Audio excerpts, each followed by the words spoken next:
Hey, it's Fun Chief here. Welcome to another installment of the Alliance Match training series where fortune favors the prepared mind.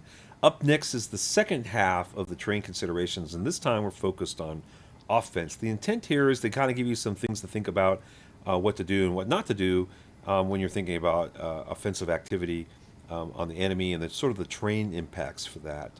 In the previous lesson, lesson number 12, where I talked about defensive considerations in terrain. I gave an example with the French border and how you can set up a really good defense there and use the terrain to your advantage so that the enemy walks into you in a very slow way, a very vulnerable way, and you just pick them apart with shots at range and have minimum return fire. If you do it right, it'll be like that.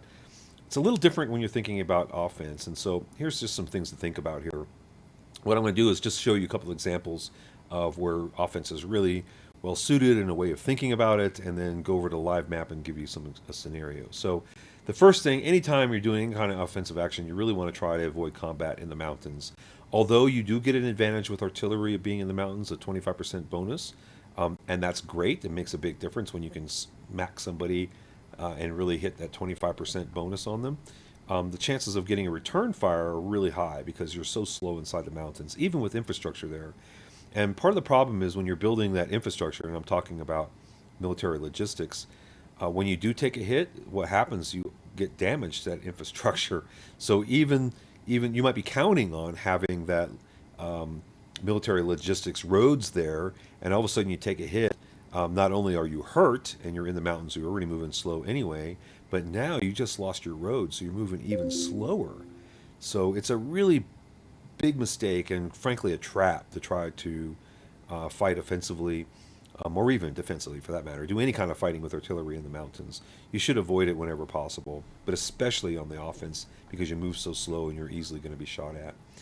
What you want to do is attack through areas where you have the least restricted movement. So this graphic here shows, this area here that I call this the Moroccan high-speed avenue of approach, to use a military term. So the idea is that you can quickly move through this open terrain here, and you can get deep into the enemy territory. And along the way, you can get in range with one, two, three, four, five of his cities within range. One, two, three, four, five cities.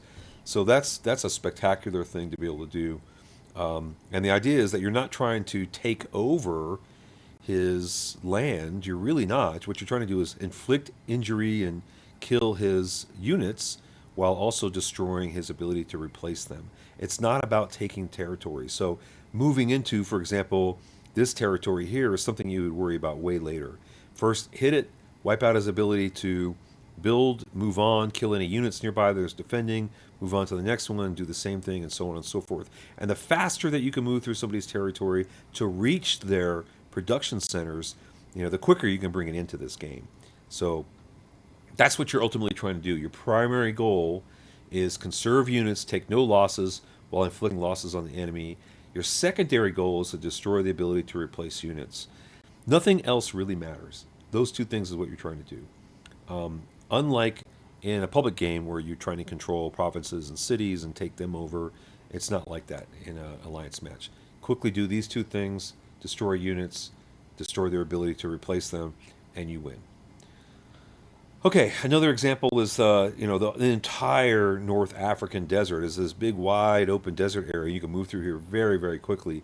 Very difficult to defend in this area because you don't have any terrain helping you, and so the enemy can move in and attack you. Now you also have an advantage too because you're moving more freely as well, but you don't get to slow them down in terrain and use that to your advantage to pick them apart and move faster than them. You wind up basically being equal, and if the enemy is prepared an offense, then he's got a mass here that's greater than your defensive mass, and so the only thing you can hope for is try to have at least parity with the number of units and just outplay them. So defense here is really bad. Offense is very good. So let me swap over to the live map here that I have. Now this is the same map that I showed in the previous lesson. This is a map that is just an alliance versus alliance training map that I had created. And the first thing, like I showed you the last time, was to make sure that you turn on this terrain types toggle, and you get this view right here. This is what's really important. When you're thinking about attacking somebody, definitely pay attention to the terrain. I'll give you an example over here in Spain. If you were looking at this and you were Portugal and you were going to attack Spain, then you wouldn't want to go this way because it was going to make you go through this very slow terrain here, and your artillery is going to be firing at a 25% reduction. If you go through any of these mountains here to attack, you're going to be going very, very slow, although you will get a bonus to attack, but you're going to be very vulnerable to any kind of counterattack with air or artillery. Really, the best avenue of approach would be right here, right through this open and clear terrain, and it's going to put you within range right away of one, two, three, four, four of his production centers, four of his cities. So you can move very quickly in here. You can destroy units that are going to be slowed down by anything that's in these mountains here or in any of these urban areas. Are going to get slowed down. You can move very quickly through here and deal with it, especially if you can mass here and have a giant mass that comes through and pushes through. So that's the kind of analysis that you should be doing, looking at the terrain. Where can I move quickly? How can I use the terrain to my advantage? In this case, you want the enemy defense to not be able to move on you and to take reduction. So if they fire from here, they're going to be taking a reduction. If they fire from here, they're going to be moving slow. The only place that you're really going to have some vulnerability is out in here, and if they try to defend out in here, they're going to be within range the entire time. They don't really have a place to run to, so they don't really have good options here at all. So that's a really good place to stage an offense, and that's the kind of analysis that I want you to be thinking about when you're thinking about offense and how to leverage the terrain to your advantage.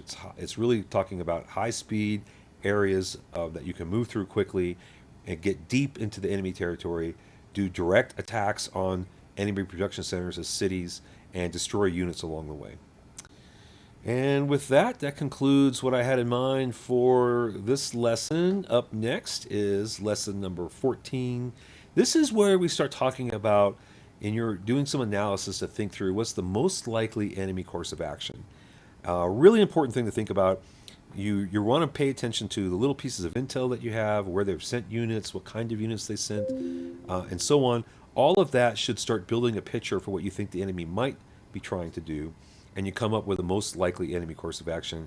And that should inform you on how you're going to set up your offense, your defense, and so on. So I'll show you this little technique. It's basically nothing more than thinking about it and writing up a graphic, in effect. There's a little bit more to it than that, but it's a very typical military technique as part of a broader operations order that you might write. So with that, this concludes lesson number 13, and we'll be moving on to lesson number 14 here in just a little bit. Thank you all very much. Fun Chief out.